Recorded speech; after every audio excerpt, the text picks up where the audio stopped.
2 weeks ago, President Obama made the decision that because of the egregious use of chemical weapons in Syria against innocent Syrian citizens, women and children, all indiscriminately murdered in a night that claimed the lives even of people trying to rescue people, he believed it was critical for the world to say no more.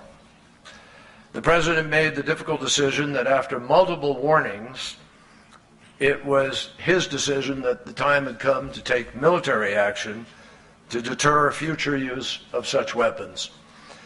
But he also made the decision that we needed to take time to enlist the support of the Congress and the American people.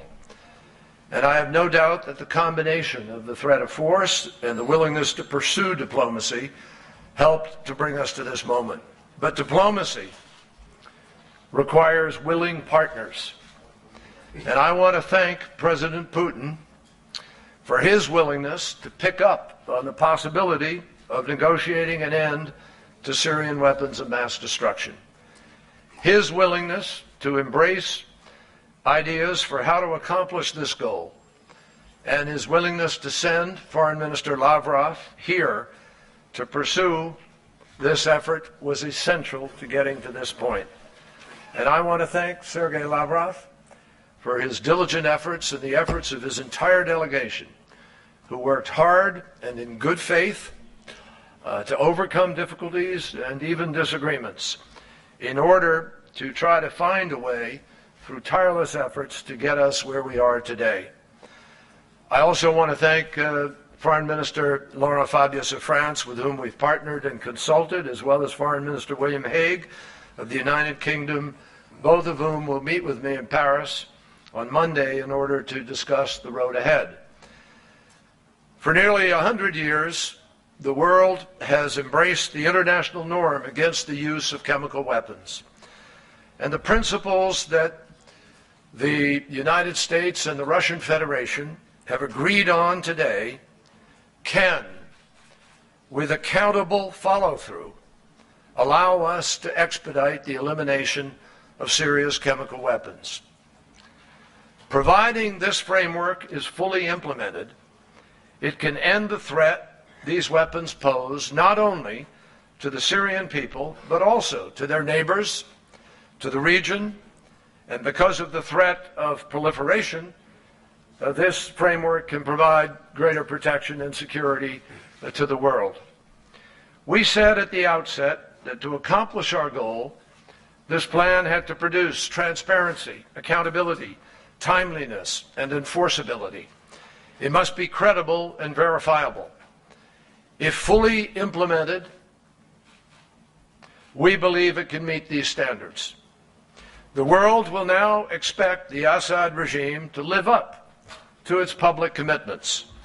And as I said at the outset of these negotiations, there can be no games, no room for avoidance, or anything less than full compliance by the Assad regime. I thank Sergei Lavrov for his efforts to try to guarantee the genuine aspects of this framework. So let me just outline specifically where we are and the steps that the United States and Russia have agreed to take under this framework. First, the scope. We have reached a shared assessment of the amount and type of chemical weapons possessed by the Assad regime, and we are committed to the rapid assumption of control by the international community of those weapons. Second, specific timelines. The United States and Russia are committed to the elimination of Syrian chemical weapons in the soonest and safest manner. We agreed that Syria must submit within a week, not in 30 days, but in 1 week, a comprehensive listing, and additional details will be addressed regarding that in the coming days. Third, the unprecedented use of chemical weapons convention procedures is an important component of this framework. We have committed to use extraordinary procedures under the Chemical Weapons Convention for the expeditious destruction and stringent verification of Syrian chemical weapons. Fourth, verification and monitoring. In the interest of accountability, the United States and Russia have agreed that the Syrians must provide the Organization for the Prevention of Chemical Weapons and supporting personnel with an immediate and unfettered right to inspect any and all sites in Syria. Fifth, destruction. We have agreed to destroy all chemical weapons, including the possibility of removing weapons for destruction outside of Syria. We have also reached a side agreement on methodology.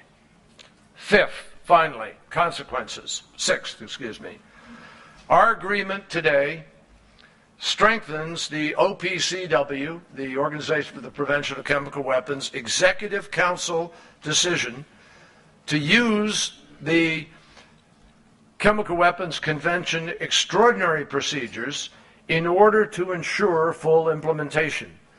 It also provides for UN administrative and logistical support to the OPCW for inspections and destruction.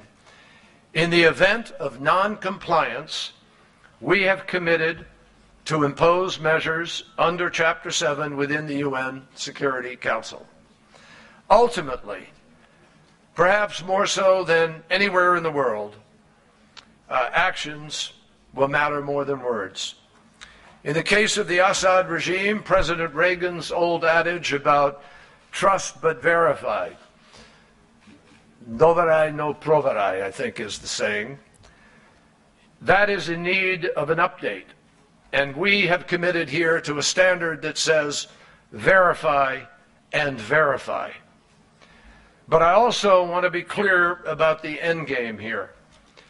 If we can join together and make this framework a success and eliminate Syria's chemical weapons, we would not only save lives, but we would reduce the threat to the region and reinforce an international standard, an international norm.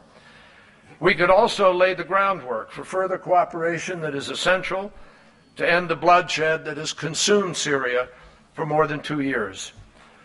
What we agreed on here today could conceivably be the first critical concrete step in that direction.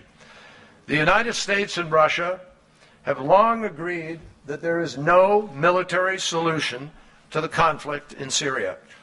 It has to be political. It has to happen at the negotiating table. And we, together, remain deeply committed to getting there. From the beginning, President Obama has repeated again and again, there is no military solution. We must find a political solution through diplomacy. Foreign Minister Lavrov and I have long talked about the importance of creating the conditions for a political settlement that implements the Geneva I communique. We will very soon be meeting again. We've agreed to meet on the margins of the UN General Assembly with Lakhdar Brahimi in order to try to advance these two linked parallel efforts. And we have no illusions about the challenges ahead. The United States and Russia have not always seen eye to eye, that is known. And we still don't see eye to eye on everything.